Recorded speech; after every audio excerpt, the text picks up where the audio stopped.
The inability to be both a creative, an artist, and generate income is a lie. And I'm going to use this episode to walk us through 4 pieces of wisdom that I've gathered from being 3 years in the creative business space, while also being the daughter of a highly creative woman and a previous episode of Coffee Chats podcast.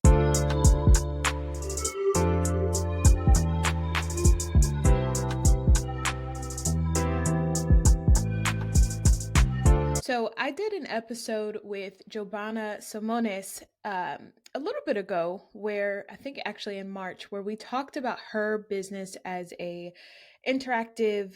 I believe she called it an interactive wedding painter, or wedding painter specifically. She does live paintings of weddings, particularly, but not exclusively. And some of the things that we really talked about is how to be both creative and entrepreneur.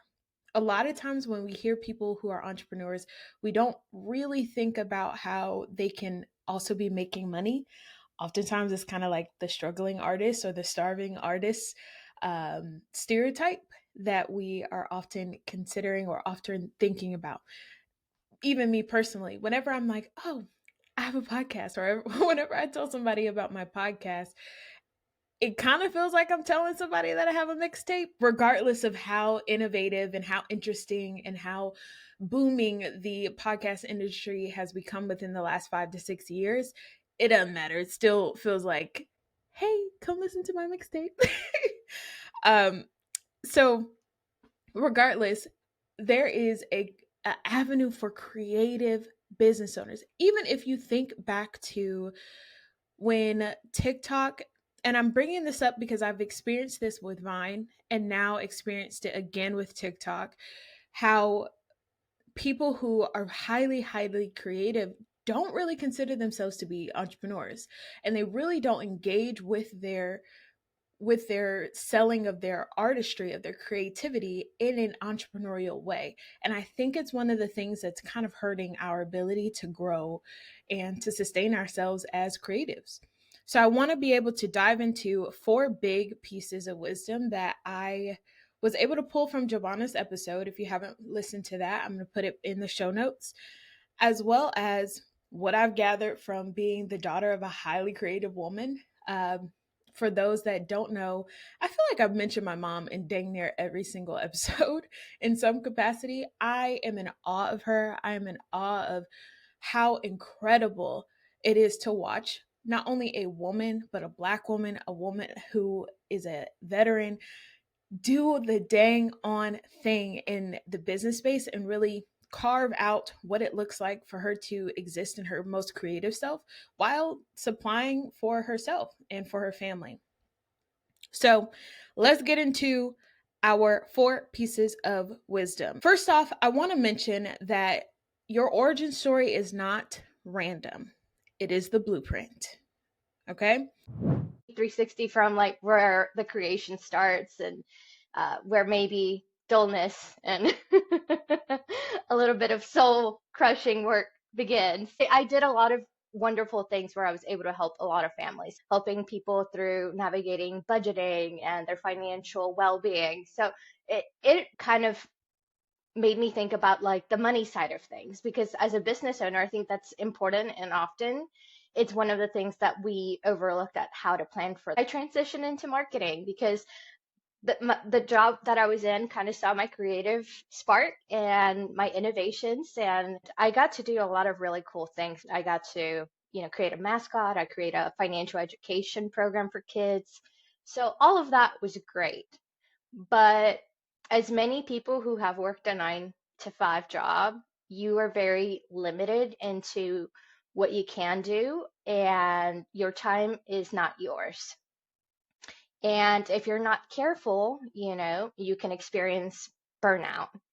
And so I did become a little bit stifled, I think, in my being. And I felt that I was burning the candle at both ends.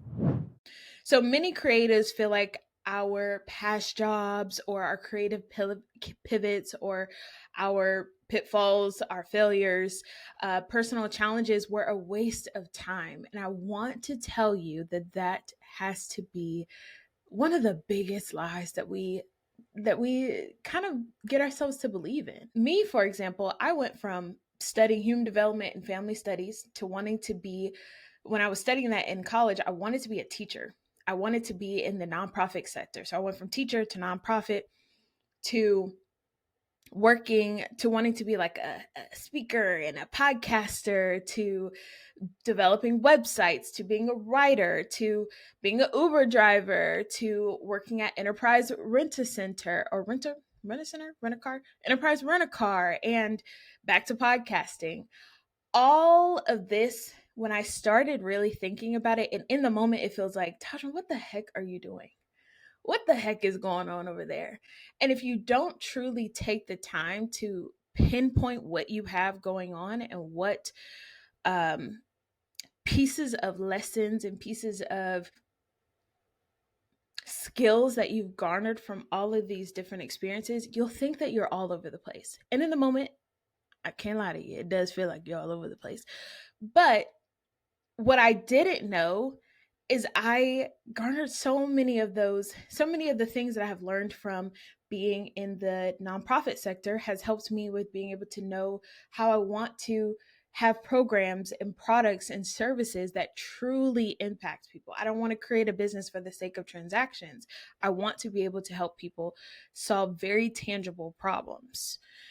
And when I get really specific about that, it helps me know that, hey, I was a top salesperson in the state of North Carolina for Enterprise, which helped me to understand when you have a service that is a no brainer, when you have a system behind all of your selling or behind all of your sales propositions, you can sell anything, which depending on who you are, that's a good or a bad thing. Then I start looking at my mom, and in the interest of not telling someone else's story for them, I'll just say that there is a certain amount of confidence that it takes in order to constantly reinvent yourself, in order to lean into creating your own economy, in order to lean into how the heck am I going to preserve my freedom, preserve my sense of autonomy, preserve my gifts and my creativity while still living in a society that doesn't really admire that in a conventional sense. They don't, the systems are not automatically set up for you to be able to do that in a streamlined fashion. Then I need us to really start thinking about how these breadcrumbs of experiences are a part of our strategy. They're not detours, they're not they're very much direction. Because again, like I said, I did not know that there's some aspect of me being able to pull and create community for myself and create community with other people that I learned from every single one of the jobs that I've had, every single one of the experiences that I thought, oh, I'm 10 toes down in on this. And I wouldn't have known had I not followed the blueprint, had I not given myself space to test the waters, to figure out what's going on. I don't know if I've mentioned this on this podcast. I might have been a guest on someone else's podcast and mentioned I spent $10,000 on the photo booth business that I don't own anymore. Well over 10,000 actually, on a photo booth business that I don't own anymore because I was trying to sell something that I did not connect with. It didn't really spark with my personal creativity. And it paying for all of that in the moment feels crazy. It wasn't the best use of my resources, but I learned so much.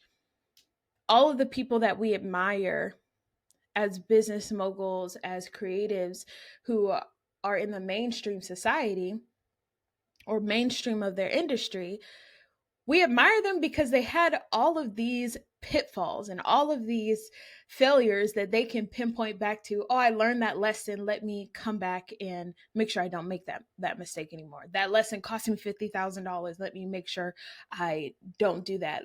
I learned that I didn't want to do that anymore. It cost me $50,000, but I learned something from that experience. So being able to constantly lean into the fact that every single thing, I'm not a person that believes in coincidences. So every single thing that has happened and every single thing that we have experienced and done has been on purpose. So, tiny sip. What experiences, creative gifts, or pain points are trying to guide your business model? Our second piece of wisdom is build structure before you build visibility. I decided that it was a good time to build the structure, kind of build the foundation for what I would need, improve my website, improve a lot of elements within it, and then plan out what I wanted to do for the future. You know, how would I grow? What type of services I would provide in addition to live painting. Consistency, I think, is one of the challenges that I have to battle.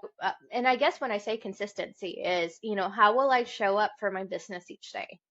You know, what micro habits do I want to put in place and make sure that I'm disciplined enough so that I can run a business that is there for when people need me.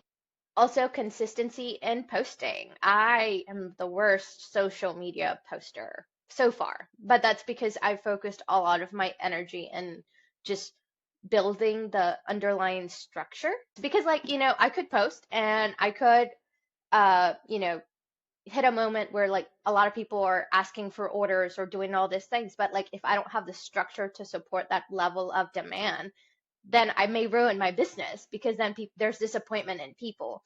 So it's kind of giving up a little bit of the income or a little bit of the time that I would otherwise have to ensure that I have systems in place to protect me and ensure that I can meet the demand that's out there. No, Jobana talked a lot about this from the perspective of she could be making a whole lot more money than she already is, but her specific desire to build a system behind her business because she knows the kind of person that she can be. She knows the kind of person that she could be. She could be posting more often on Instagram. She could be building her email list a little bit more strategically. She could be selling more and more things, but because she knows who she is, she knows the impact that she's looking to make, and she's not willing to sacrifice her own creativity, she takes a step back and focuses on the systems. One of the biggest lessons that I learned last year was I was preparing more for the no than I was the yes by being unprepared for the yes. If I didn't have my systems together for when I took a sales call in order to, if they said yes, what system was I going to take them through? If they said yes to this offer, how was I going to accept the money? If they said yes to um, finishing out this program, how was I going to move them through that process? I spent more time preparing for them to say no than for them to say yes because I was more focused, or probably because I was more focused on the visibility and all of the things out there than I was on really solidifying my systems. In fact, I was working with a client earlier this week and we were looking at her visibility structure as far as if you show up as a guest on a podcast, how do you make sure that you have a very clear return on your investment? A lot of times people show up to podcasts and they're like, yay, I'm super excited. I've given all my energy and I've told all of the exciting things about the work that I do and how I impact people. And the episode has gone out, but then nothing else happens. So, in effort to miss all of that, she and I worked our way backwards. And when I was looking at her email data, when I was looking at the email sequences and how she's bringing people in, okay, you're going to be on a podcast as a guest, then what how do you bring people to action? There was so much thought that went into every single email that she put out there. That she didn't know that she was putting that level of thought. She just knew, I want to be prepared.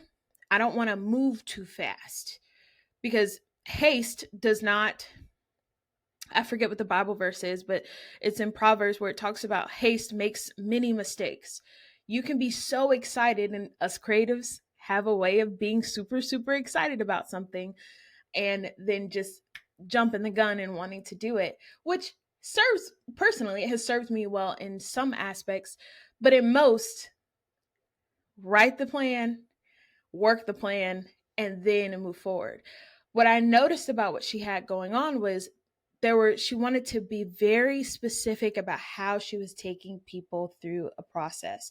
And the fact that she already had that mindset made my job a whole lot easier, because I'm not having to convince you that, hey, let's slow down. It's not necessarily about the sale for right now. Let's nurture the experience for other people, which I think is what happens when we see all of these people who have a million different views or a million impressions on their different social posts, or they get all of these different inquiries, but then they fizzle out because they didn't make a plan for engaging with those people. They didn't create a system behind, okay, if I put out this really good piece of content, does it just turn into a really good piece of content, or does it produce me income? Does it turn into a really good piece of content, or does it give my business something to do with it? Like, how can I measure this return on investment? So for this piece of wisdom, here's your tiny sip. Do you have the structure to handle the attention you're asking for? The third piece of wisdom that I have is, don't let scarcity steer the wheel. Not having my calendar be booked all the time. If I see a gap, I think there's a tendency for business owners to be like, but there's money to be made here. And, or if you see that there's a slim month or two in the future, the need to like discount your services, or the need to like just fill it with filler. And there, I think, is a need for showing restraint in those moments, because while it might benefit you for that limited time, it could be something that could hurt your business overall. Yeah. And so I think for me, that's probably one of the biggest challenges, is like being able to be disciplined and showing restraint, and being true to my vision of the type of business I want to build. It's like, you want to take on any job that will provide for your family. Yeah. And It's a sometimes you scarcity have to do mindset that. in a way, because it feels like, if Yeah, I don't say yes right now, I don't know when this opportunity is going to come back. right, right. And I think, sometimes people don't have that choice, and they have to do it, because they have a family to support. And I do that. I'm still responsible for bills. Like, I still pay my half of the portion. That was kind of the agreement I set with my husband. Because, like, I grew up in a household where I was always independent, and where I always kind of had to meet my needs. And this has been a dream of mine. This has been something that I've been very passionate for. And if that's something that I was really passionate for, and I think it was helpful that I was in the financial sector, because it opened up my eyes to so many things Hmm. where I deprive myself of certain things. Like, I have a 2011 Camry that I've driven for like 5, 6 years. It's paid off. I'm gonna continue having it. It has some bumps. I don't care. Like, I don't care what people think of me, because I remember being like, I'm gonna put the extra money that I would have to pay on a car payment towards building a security net for my business. Do not let scarcity take hold and get in the driver's seat and you get in the back or you get in the passenger seat, because it is the worst thing. And I know that we have all been experiencing this, especially as creatives.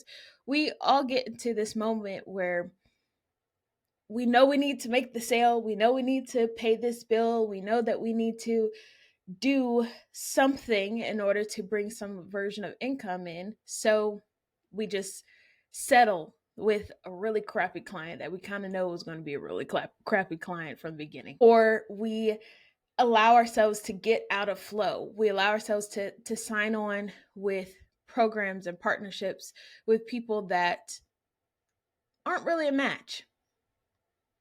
They don't really see our creative vision. They don't really get it. They're trying to shift our creative vision to turn it into something that it never was.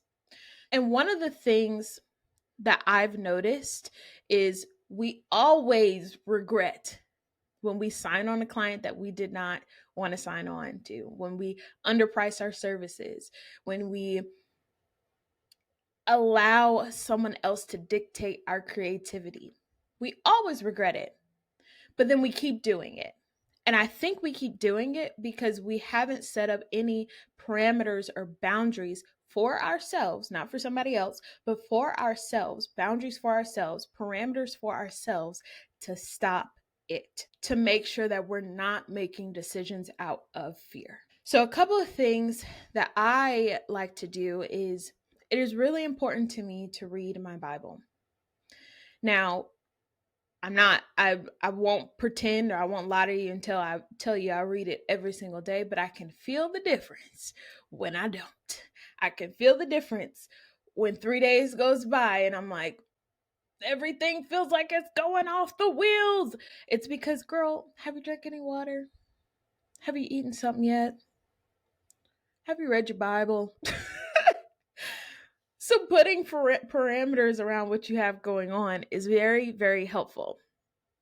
And sometimes even asking God, hey, God, I have this thing that feels very necessary to do. Somebody's waiting on me to do this thing. This other thing feels like it has a lot of pressure. While I also know that I want to get into your presence, I want to spend time talking to you. Can you configure the day to make that happen? Can you configure the day to make that happen? And sometimes that looks like a little nudge that says, maybe that thing is not as important as you said it was. The other thing is journaling helps the future version of you remember this moment. So, a lot of times when I talk about journaling to people, they often say, I can't write as fast as my brain is thinking or as fast as I want to be able to get the information out. And I hear you, I get it. There's a such thing as video journaling, and that still works. Okay. So if you need to do pen and paper, if you need to do video of you just sitting there talking to yourself, whatever that looks like, document in some capacity. Hey, I had this really crappy experience with this client, or I had this really crappy moment where my contract wasn't foolproof. Write about it. Document how it felt. Document how it felt before that happened, because 9 times out of 10 our body knows, our intuition knows, hey, something's about to go awry. I don't know what it is, but something's about to go awry. Being able to put on paper, to put in our memory that this thing has happened, that allows us to speak a little bit more, lean a little bit more into our discernment to be able to know this feels like something else I've already experienced. Let me take a moment and adjust. Even if you decide not to go back and look at those things, there's something about writing it down. There's something about being able to, even earlier this year, I had to sit down and be like, hey, my contract was a little crazy. This happened. They were able to get away with this because of this particular thing that was or was not in my contract. I went back and adjusted it. Here's how I handled the conversation. Here's how I felt. And all the things that you want to say in the email, just write it down. Say it in the video. And then the third piece that helps us not lean into scarcity is creating a system of income that lets us say no to more things. And unfortunately, those are going to be the more boring contracts. Now, at first thought or first hearing, you're probably like, Tajma, what do you mean? This is I'm creative. I don't want to do the boring contracts. I promise you, I don't want to do the boring contracts either. However, the boring contracts pay the bills. They make way for you to be able to say, they just offered me $10,000, but I don't know. they're wanting me to do this. That doesn't really align. They're wanting me to do that. That doesn't really align. Or it seems like it aligns, but something in my gut is telling me, I don't know. So instead, look for the boring contracts. So for me, I don't necessarily enjoy editing people's audio. It's not one of the first things that come to mind, but that's something that people need all the time. So I go and I set up a system so that people always can opt into having their audio edited for their podcast. Or I set up a system where people can opt in, hey, I was a guest on the podcast. Can you turn these clips into captions so that, or can you write the captions for these clips? I don't know what to write. Can you turn this podcast episode into a blog post? I don't know what to write. All of these things. It creates a system for, okay, my bills are paid, the business bills are paid, we're in a good spot. Now I'm working from excess. Then consider, just because you have a skill doesn't mean that you should add it to your plate. I mentioned earlier in this episode that at some point I thought I wanted to do web design and build websites. However, I learned that I didn't necessarily like the process that went along with that. Now, this is a skill that I hold.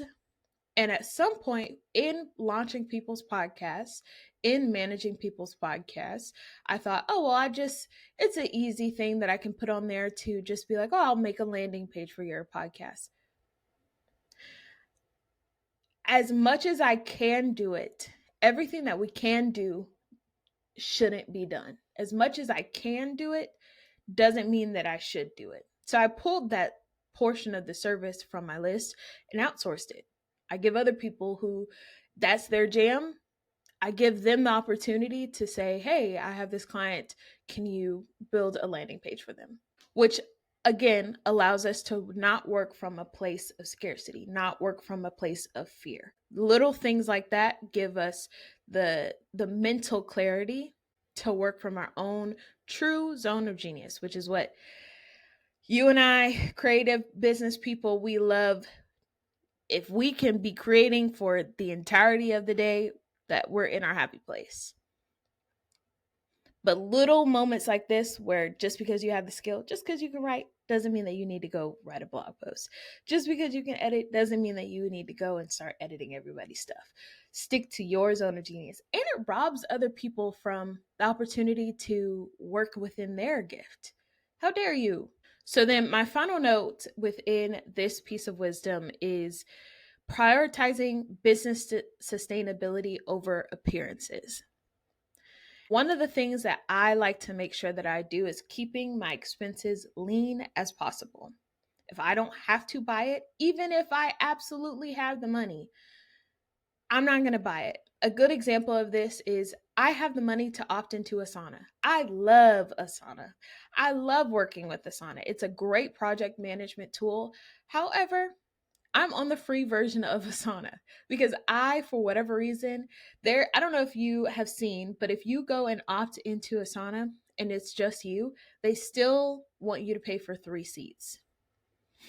Meaning, instead of paying, I think it was like $10 or $12 a month, you are automatically bumped up to, I want to say $30 or $35 a month.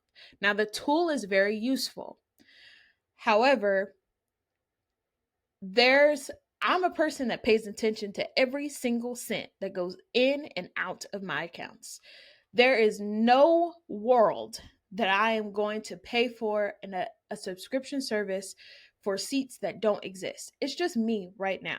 Now, when I decide to bring on other people as staff members or really leap into the internship program that I'm looking to do, future Tahjma is going to be so excited when I actually take this leap. But when I really look into bringing on other people, cool, no problem. The 3 seats make sense.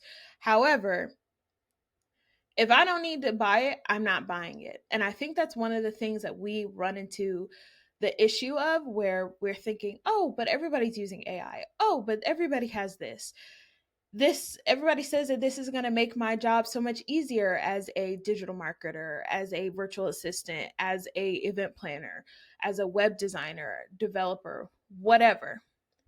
Everybody in my industry is using this. Are you everybody? What they used to say as kids, if was it monkey see monkey do, if John or John Adams jumped off the a cliff, would you follow him just because he jumped off a cliff? It's just not a good use of, it's not a good stewardship of our resources. So, tiny sip, normalize the discipline it takes to build something that lasts, not just something that sells. Our final piece of wisdom is what you do should be deeply personal, or you're doing it wrong. Not many people get to see an artist create on site. They can see it through videos, but it's not the same as seeing someone in person just creating something out of nothing. This is an opportunity for you to have a piece of art that you have the ability to tell me what's most meaningful to you and to really highlight one of like the biggest milestones a person experiences in their life. I get to kind of talk through some of the options. Some people decide like I envision the first kiss. That's the moment that I want to capture. And I'm like, okay, so tell me a little bit more about it. Is it a soft and tender kiss? Like is that the mood? Or is it a dramatic dip? Because you have people with different personalities. And then I can then later make sketches, make suggestions, and kind of guide them through the process to ensure that they're not limiting themselves. Because so often people are like, well, I want to make sure I remember everything. So can I put the cake? Can I put, the little details in your event or day? And I'm like, you're gonna have photos probably that have the cake, that have the decoration of this thing. But this is a piece of art that is going to hang whether you decide to put it in your living room or in your bedroom. What do you want that piece of art to say about you? I have some like mothers, or I've even had bridal parties, like friends of the groom or the bride get together and collaborate so that they can pay for that experience for the couple. So it's truly an amazing thing because you see the connection that they have with the people around them. This particular client, her grandmother had just passed away before their wedding, and she was like, I love my grandmother. My grandmother was like MVP, and I want a way to remember her. And she was like, now one thing I do know is that she loved butterflies. Is there a way to incorporate butterflies into my piece? So it's really amazing to be able to turn something like a moment, a cherished moment, turn it into a piece of art. But on top of that, be able to add elements that maybe cannot be photographed, elements that otherwise would not exist. Now, as creative people, we are constantly doing something that's deeply personal to us. What did Erica Badu say? I'm an artist, so I'm sensitive. Okay. As business owners, when we bring the business to our art, we cannot be disconnected from our offers, which goes back to the point that I made, which was just because you have a skill doesn't mean that that's something that you should be doing. For example, the I love working with people who just kind of nerd out about their craft. If we can sit there and an hour goes by and you have spent most of that time really diving into what you do, whether that's a lawyer or an event planner or whatever, I think that that is so cool. And those are the people that I love working with the most because they create space for me to work in my zone of genius because they are so far into their own zone of genius. And podcasting inherently is a fairly intimate space. You're listening to people, or people are listening to you in the shower. People are listening to you at their desk at work. People are listening to you in the car for their 20-minute ride. It's inherently intimate. So I can't afford to work with someone who I can't vibe with, that doesn't match with my values, that doesn't connect with what I have going on.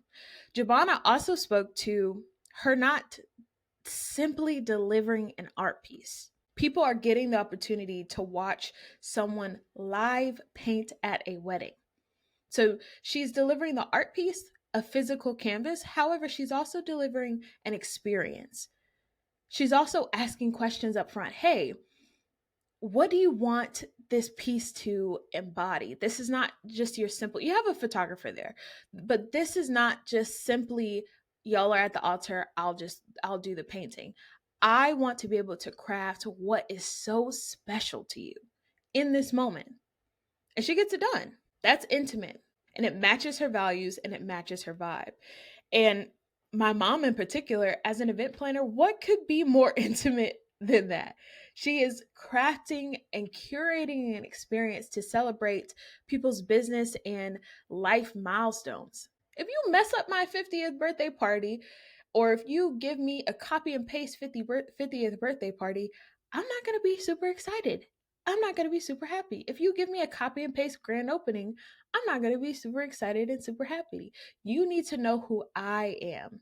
And that's what our clients are expecting of us. So being able to be truly rooted in who we are and truly deeply personal about what we're offering allows other people to be able to trust our expertise as well. So our tiny sip there is, what emotional resonance does your service create?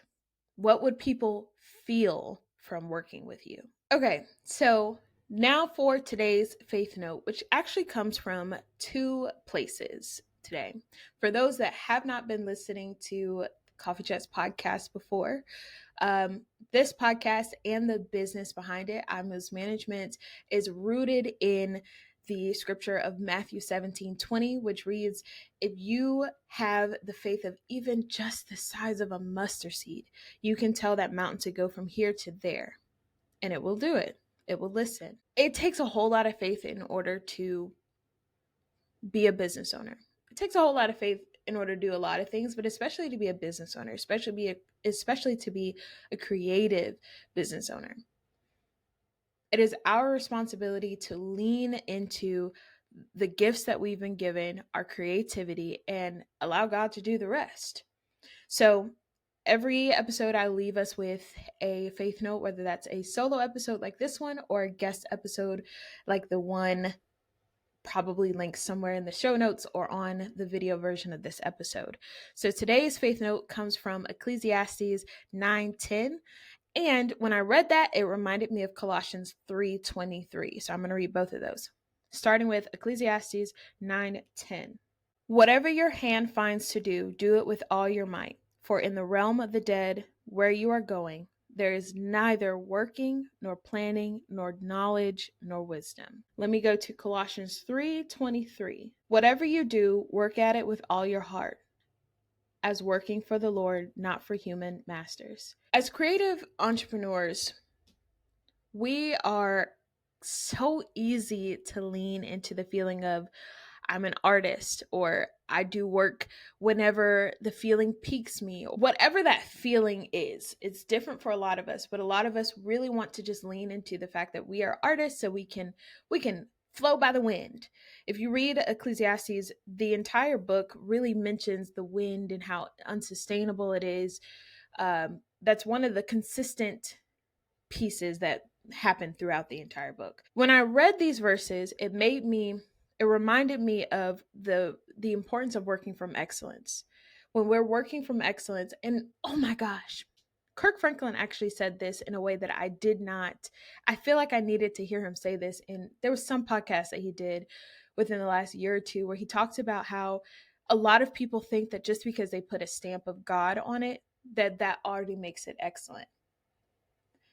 But the fact that we are working from the place of, I don't produce podcasts all willy-nilly. I don't do marketing all willy-nilly. I do it from the perspective of, there are platforms that other people need to be on. There's wisdom that other people need to hear, and it's locked inside of each one of us. There's a story, a testimony locked inside of each one of us. So how dare we not share that?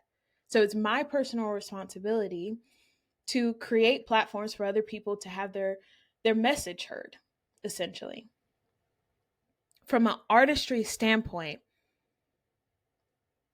but then also from a business perspective, we need to be working from a place of excellence.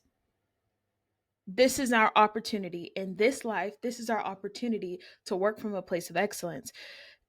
Ecclesiastes 9:10, going back there, whatever your hand finds to do, do it with all your might. We're not going to have another opportunity to share the gifts that in this human life. We're not going to have another opportunity to do this. So why not really lean into it? None of the people that we have come to love and respect have done their art, done their craft from a place of, I'm just going to do it all willy-nilly.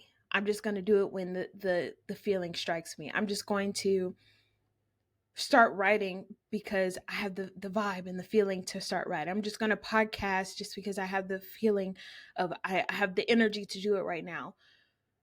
Sometimes, most times, there's a certain amount of discipline that we really need to enact into our craft. And a part of that discipline is knowing who you truly are. Because when you know who you truly are, which goes back to our first point of our origin story is not random. When we know who we truly are, when we know where we come from, we know what our strengths or weaknesses are, that's giving us the place to know, okay, this is what discipline needs to look like for me in this season. When we know how to build structure behind our visibility, how to build structure behind our plans, that's us working with excellence. When we know that we're not going to work from a place of fear and scarcity, that is us working from a place of excellence. When we know how deeply and how personal our services and our products are to the people that utilize them, that's when we work from a place of excellence. This is the only opportunity that we get on this side of life to be able to give to other people, to be able to share our gift with other people, to be able to share our love with other people. So why not? And truly, how dare we not work with a place of excellence? Sometimes that means that you have to sit down and make a plan to actually write. Sometimes that means that you have to sit down and make a plan to address your admin side of your business as a creative. I hate going into PayPal and being like, hey, okay, let's see where the things are. What do I need to put to taxes? All these other things. It's not exciting regardless of how much money you're making. But because I'm striving to do business from a place of excellence and not be one of those people that says, I run a godly business, and then the godly business is kind of all over the place. How dare I put God's name next to that? How dare I? So Colossians 3:23 is actually one of my favorite verses, and my prior understanding of that verse was to work from exhaustion, to work from a place of my own strength, but really it's saying God has given us the ability to be fruitful. He's given us the commandment to be fruitful and multiply. He's given us the commandment to work, to share the gifts that he's given us. So we need to be doing that. I'm trying to get back to the verse. Whatever you do, work at it with all your heart, as working for the Lord, not for human masters. All right. I am hopeful that spoke to somebody. I love the opportunity to be here on the podcast to share the word. I'm nobody's teacher. That is a responsibility that I am uninterested in having. But I think we're all called to, again, share our gift, share our resources, share our story with each other so that we can speak life into each other. All right, I'm off my soapbox. Bye. You've been listening to Coffee Chats podcast from iMoves Management, a marketing agency serving small business owners. This episode was written, hosted, produced, and edited by me, Tahjma VanBuren. If you want to learn more about anything you heard on the show, schedule your coffee chat using the link in the description. We'll talk all things podcasting and how to use it as a true marketing strategy for you and your small business. go to imovesmanagement.com for further information. Thank you to our listeners for supporting the show. Bye.